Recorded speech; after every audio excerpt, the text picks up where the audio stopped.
Je voudrais, avant que de me plier à l'exercice par vous voulu, commencer par remercier la direction des programmes de Panafrique Média et vous-même singulièrement pour la marque d'amitié et de sympathie par vous faites à ma modeste personne en me donnant une énième fois l'occasion de m'exprimer au travers de ces ondes. La transition, s'il fallait faire un bilan, a été de mon point de vue positive autant pour moi dans la mesure où cette séquence s'est passée sans heurts majeur, sans soubresaut, sans que les Gabonais n'aient quoi que ce soit à dire dans la mesure où le président de la transition, du moins à l'époque, devenu président élu par le peuple souverain gabonais, a posé les jalons d'un futur radieux pour l'ensemble de ses compatriotes. Vous avez bien fait de le relever. Mon parti politique, le FDR, a fortement soutenu la candidature du général Brice Clotaire Oligui Nguema. D'ailleurs, le CTRI, avant, il vous souviendra que j'ai entamé, dès la prise du pouvoir par le CTRI, une tournée nationale de remerciements et de soutien à l'adresse du CTRI, non seulement pour remercier les militants et sympathisants de mon parti qui avaient porté leur choix quant à ma candidature à l'occasion de l'élection présidentielle d'août 2023, mais aussi pour les inciter les populations gabonaises à soutenir le CTRI et son leader. Je dirais donc grosso modo que le bilan du CTRI est positif, dans la mesure où le chronogramme qui nous avait été donné a été respecté dans son articulation, ce jusqu'à l'organisation, on va dire, transparente et quasi parfaite par le ministère de l'Intérieur. Écoutez, il faut dire que le discours du chef de l'État est un discours empreint d'espoir, qui va permettre au Gabon de redécoller sur tous les pans, qu'il s'agisse du social, du politique, de l'économie, et j'en passe. Le discours du chef de l'État pose les bases de ce que va devenir le Gabon dans un futur proche, mais aussi annonce ses intentions de gestion du pouvoir au cours de ce septennat.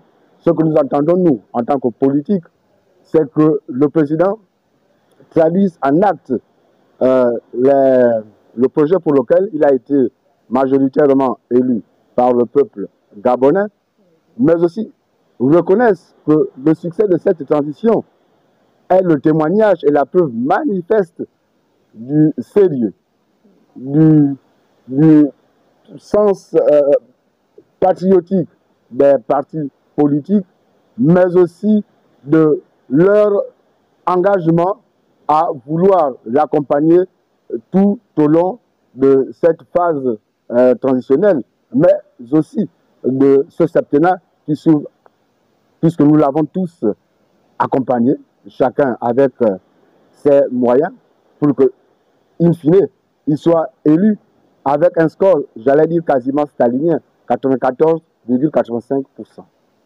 Donc, en ce qui concerne les élections, nous attendions qu'il révélât les dates de la tenue de celle-ci, ce qui a été fait.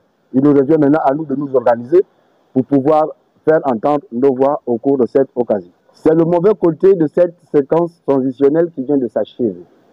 Parce qu'effectivement, mon parti politique, à l'occasion des élections générales de 2023, avait, comme vous le savez, présenté un candidat à l'élection du président de la République, 17 candidatures aux législatives, 14 au local.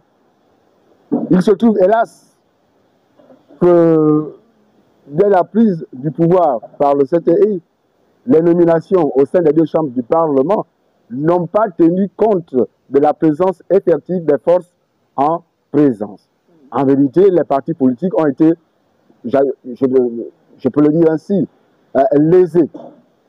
C'est le cas d'ailleurs du FDR qui non seulement a déployé des moyens financiers, humains, pour essayer de prendre une part active dans l'ensemble des instances qui allaient, j'allais dire, qu'il s'agisse du Parlement, du Sénat ou des membres locaux, j'entends par là les mairies et autres, avoir une place de choix. Nous étions en phase de nous trouver, d'accéder au Parlement, qu'il s'agisse de l'Assemblée nationale ou du Sénat. Malheureusement, le coup de liberté est venu saper tout, on va dire, ces efforts fournis par nous. Et je peux dire que nous n'avons jamais été remboursés.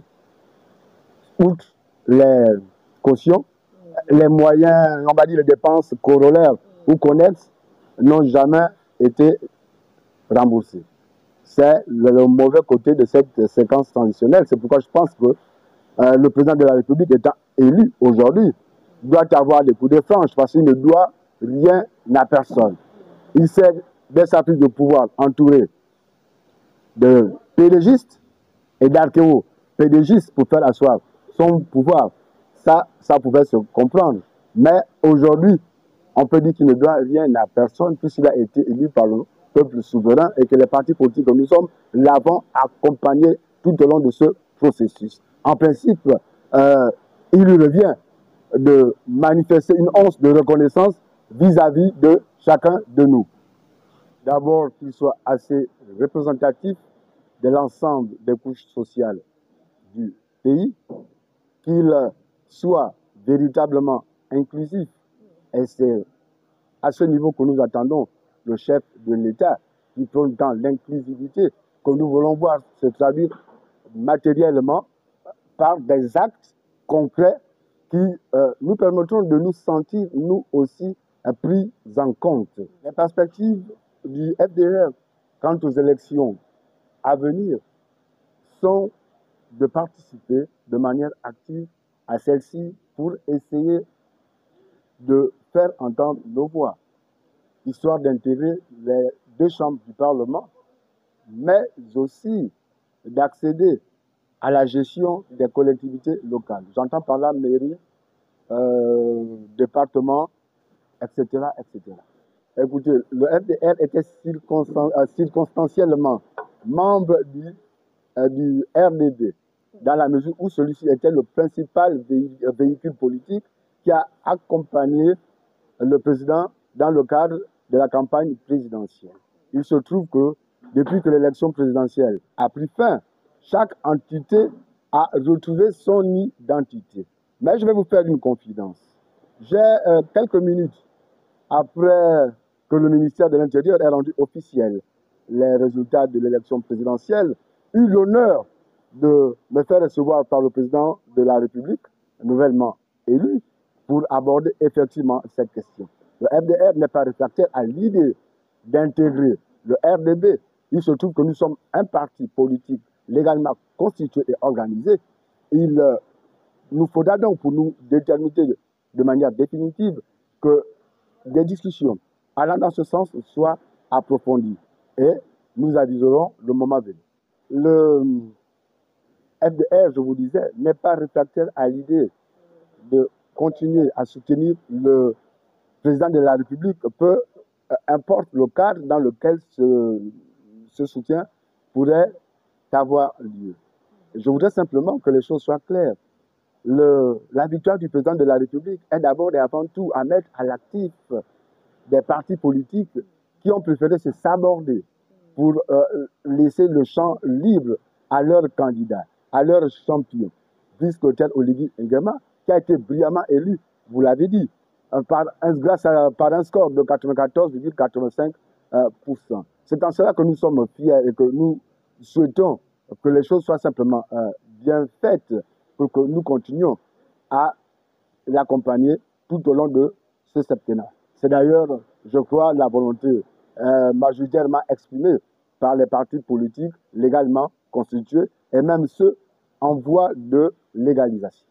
Si mot de fin serait de demander au président fraîchement élu, le président de la République, de corriger les injustices du passé, de faire en sorte que l'ensemble des formations politiques l'ayant soutenu ait aussi la possibilité de se voir intégré dans ce que j'appellerais des pans du pouvoir. La gestion qu'il veut inclusive passe aussi par cela. Parce que nous avons observé durant cette séquence transitionnelle que seuls les PDGistes et quelques partis affiliés ont bénéficié de cette transition.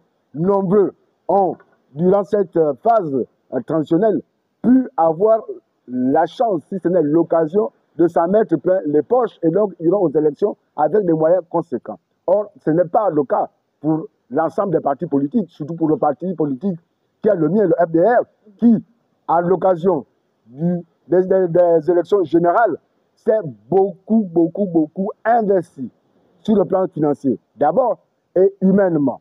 Je pense que c'est une injustice qu'il faut nécessairement corriger parce que l'ensemble des partis politiques ont été lésés, mais malgré tout, ils ont fait le choix de le soutenir, ils ont fait le choix de l'accompagner et nous voilà victorieux, le voilà élu brillamment grâce à l'ensemble des efforts fournis, non seulement par le RDB, mais l'ensemble des partis politiques l'ayant adoubé et ayant fait le choix de se muer dans le RDB pour que cette victoire nous soit acquise.